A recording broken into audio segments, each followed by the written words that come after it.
I still remember the exact moment I laughed. Not a polite laugh, not a nervous one. A real, full laugh, the kind that starts somewhere deep in your chest and just takes over.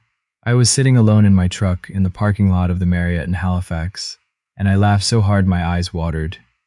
My son-in-law's father had just shaken my hand in front of 200 people, and I kept thinking about how different things had looked 6 hours earlier. Let me take you back to October. That's when the envelope arrived.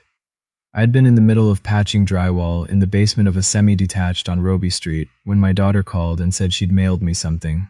She said it like it was nothing, like it was a birthday card. I didn't think much of it. I washed up, drove back to my place in Dartmouth, and found it sitting in the mailbox between a Rogers bill and a Canadian Tire flyer. It was a wedding invitation. Ivory cardstock, gold embossing, heavy, the kind you can feel the money in just holding it. My daughter, I'll call her my daughter because that's who she is, the only family I have left, was getting married in the spring, and she wanted me to know about it. I stood there at the end of the driveway holding that envelope for longer than I should have. I think a neighbor's kid rode by on a bike twice before I went inside. Her name is Amber. She's 31 now. I raised her alone from the time she was 9 years old, after her mother passed from ovarian cancer in the spring of 2003. We had a little house in Cole Harbour, nothing fancy, the kind of street where everybody knows what everybody else drives. I worked residential construction. Still do, though these days it's mostly renovation work. Drywall, framing, the occasional kitchen gut job. Not glamorous, but honest. It kept the lights on, kept Amber in hockey gear and school supplies, and eventually helped me put something toward her first 2 years at Dalhousie before she finished on student loans. I was proud of her. I'm still proud of her. That part never changed. What changed was when she met his family. His name is Sebastian. He's a decent enough young man, I think. Or I thought, for a while. He works in commercial real estate, does well for himself, drives a car I couldn't name the brand of without embarrassing myself. They met at some kind of networking event in downtown Halifax about 4 years ago. She seemed happy. I was glad. His parents, though. His parents were something else entirely. His mother, I'll call her the mother-in-law because that's what she was about to become. She and her husband had built what I understand to be a fairly significant property development company out of Moncton. Old money roots. New money attitude. The first time I met her, at a dinner in a restaurant downtown where the menu had no prices, she looked at my hands, not my face. My hands. And I knew exactly what she was seeing. Cracked knuckles. A scar across the palm from a table saw back in 2011. Calluses that don't go away no matter how much you wash up. She smiled and said, "How lovely that Amber has such a devoted father." There was a pause before devoted. I'm not sure anyone else at the table caught it. I caught it. Amber caught it too, I think, but she didn't say anything. That was 18 months before the wedding. In those 18 months, things shifted, gradually enough that I didn't notice at first. Amber called a little less often. When she did call, she seemed distracted, like she was half watching for something over her shoulder. She stopped coming out to Dartmouth for Sunday dinners the way she used to. She'd been doing that since she moved out at 23, just showing up, eating reheated soup, sitting at the kitchen table with her boots still on, telling me about her week. I looked forward to it every time. By February, she hadn't been out in almost 3 months. When I asked, she said she was busy with wedding planning, which I understood. There was a lot to plan. And his mother was involved in every detail of it, apparently. The venue, the menu, the florals, the photographer, the guest list, especially the guest list. I found out about the guest list from a phone call I wasn't expecting. It was a Thursday evening. I was watching the Leafs lose, which isn't unusual. Amber called and her voice was strange, careful, measured, like she'd rehearsed. She said she needed to talk to me about the wedding. She said his mother had expressed some concerns. She said, and I need you to hear this exactly. She said, "Dad, I think it might be better if you didn't come." I turned the TV off. I asked her to say that again. She said it again, in that same careful voice, and then she said a lot of other words after it. Things about how his parents were hosting, how they were covering most of the costs, how the guest list was very controlled, how she didn't want any tension on the day. She said something about it being a very formal environment, and that she just thought it would be easier. I asked her directly, "Whose idea was this?" She didn't answer right away. "Dad," she said, "please don't make this harder." I asked her one more time. She said it had come up in conversation, that it wasn't anyone's idea specifically, that everyone just thought it might be simpler. Simpler. My daughter's wedding. Without me there. Simpler. I was 61 years old that October. I've poured concrete in January in Nova Scotia. I've driven 4 hours in a blizzard to make sure a job site was secured before a storm. I've sat in a hospital room alone and held my wife's hand and said goodbye to her, while my 9-year-old daughter slept in the waiting room, on 2 chairs pushed together. I thought I had some understanding of what hard felt like. That phone call was hard. I didn't cry on the phone. I'm not going to pretend I didn't later, alone in the kitchen with the game muted on the television in the other room, but I didn't on the phone. I told Amber I loved her. I told her I understood she was in a difficult position. I told her I wasn't going to fight with her about her wedding week. Then I said, "If that's what you need from me, I'll do it." She exhaled like she'd been holding her breath for a long time. "Thank you, Dad," she said. "I love you." We hung up and I sat there in the dark for a while. The weeks that followed were quiet ones. I'm not somebody who talks about his feelings easily. Ask anyone who knows me. I went to work, I ate, I slept badly. I thought about calling her back and telling her I'd changed my mind. I thought about calling his mother directly and saying some things I probably shouldn't have. I didn't do either. What I did was take the money I'd been putting aside for the wedding gift.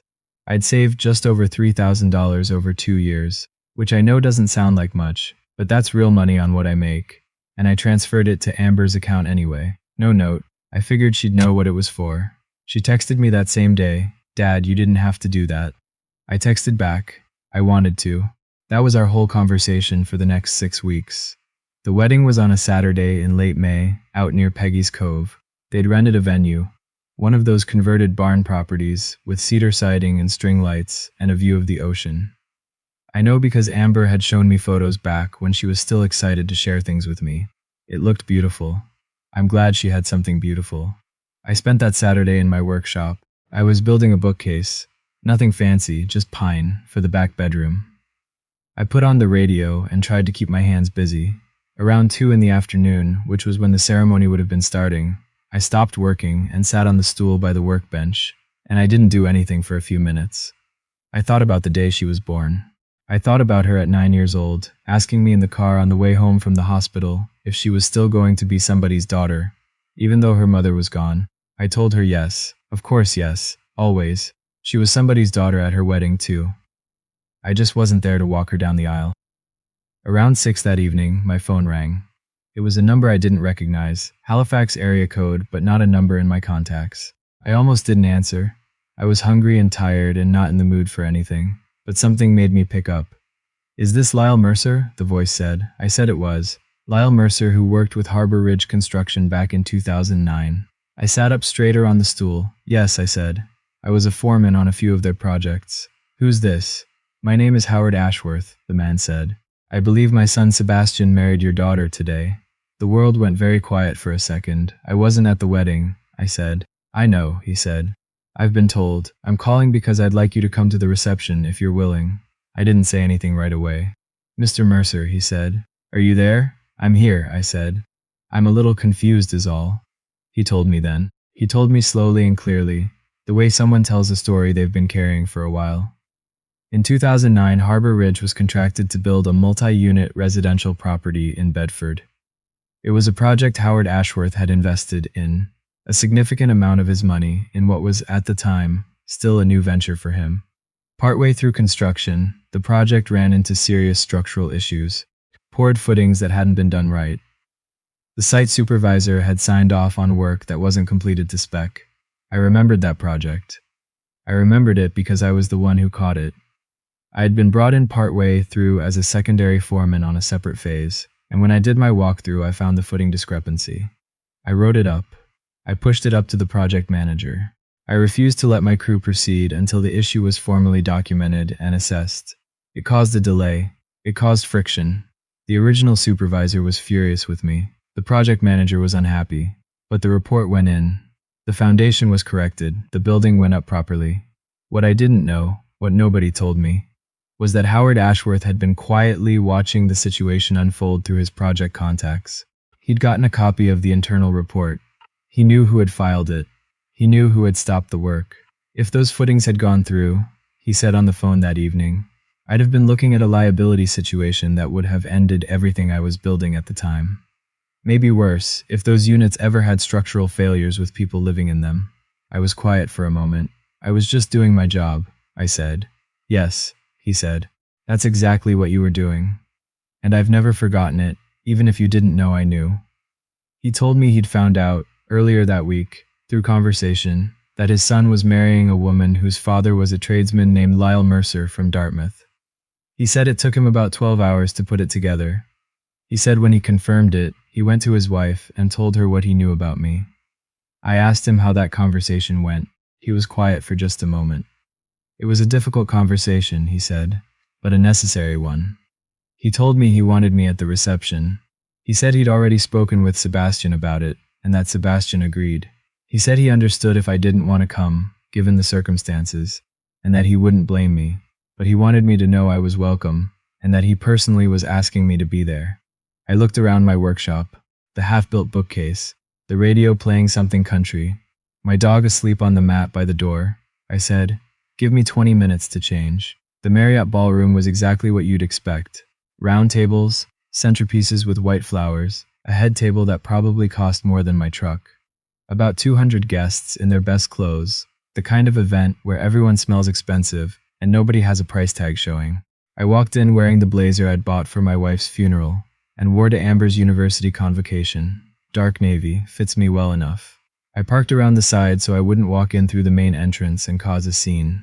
Howard Ashworth met me at the door to the ballroom himself. Tall man, 60s, silver hair. He looked at me the way I imagine I looked when I saw the footing report, like someone doing a careful assessment and coming to a firm conclusion. He shook my hand with both of his. "Thank you for coming," he said. "Thank you for calling," I said. He walked me into the room. I saw Amber first. She was at the head table, and she was mid-law at something, and then she turned and she saw me, and the laugh stopped. She went very still.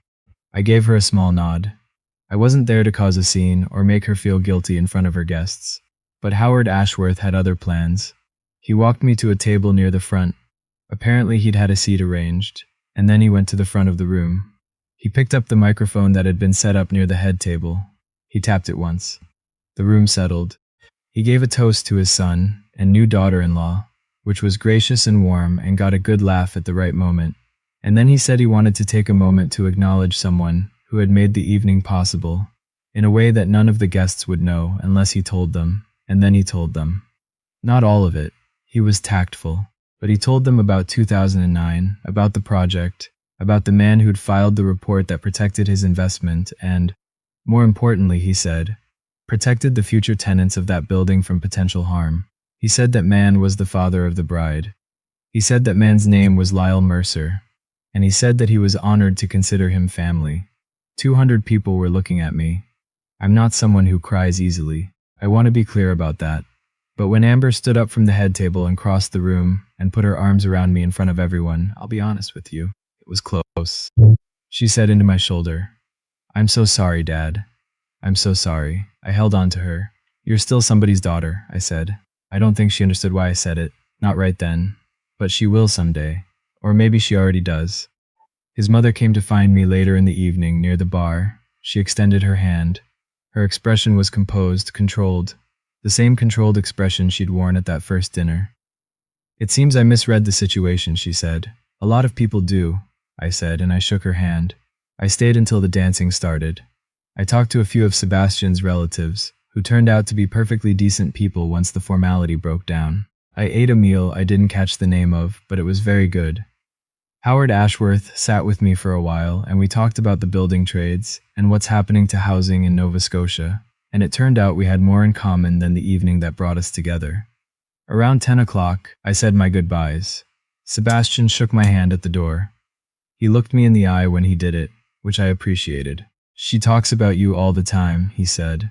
I should have said something sooner. I told him there would be time to get things right. That seemed to mean something to him. I walked out to my truck. The harbor was dark, and the air had that late May saltwater chill that Nova Scotia holds on to, long after the calendar says it should be warming up. I sat there for a minute with the windows down, and then I laughed. I laughed because of all the ways that Saturday could have ended. Me alone in the workshop, sanding pine in the dark. carrying something I didn't deserve to carry. And instead, I was sitting outside a hotel ballroom at my daughter's wedding reception, with the smell of the ocean in the air, and my blazer smelling like somebody else's expensive cologne from the hug. And somehow, it had turned around. I'm not telling you this story to say that it always works out. Sometimes the footings are wrong and nobody catches it, and the building goes up sideways and everybody lives with the consequences. I've seen that too. I'm telling you this because I spent 6 months thinking that doing the right thing back in 2009 was just doing my job. I wasn't expecting a return on it. I wasn't keeping score. And I'm telling you, because my daughter is someone I raised to know that a person's worth isn't in their job title or their truck or the state of their hands. I thought maybe she'd forgotten that for a while. She hadn't. She just needed someone to remind her that the people in her life hadn't forgotten either. That night, driving home over the bridge to Dartmouth, I called her. She picked up on the second ring, which tells me she was waiting for it. "Hey Dad," she said. Her voice was the voice I remembered. The Sunday dinner voice. "Hey kid," I said. "You okay?" "Yeah," I said. "I'm good, you?" She said she was. And then she asked if I wanted to come for dinner the following Sunday. She said she'd make the soup. I told her I'd be there.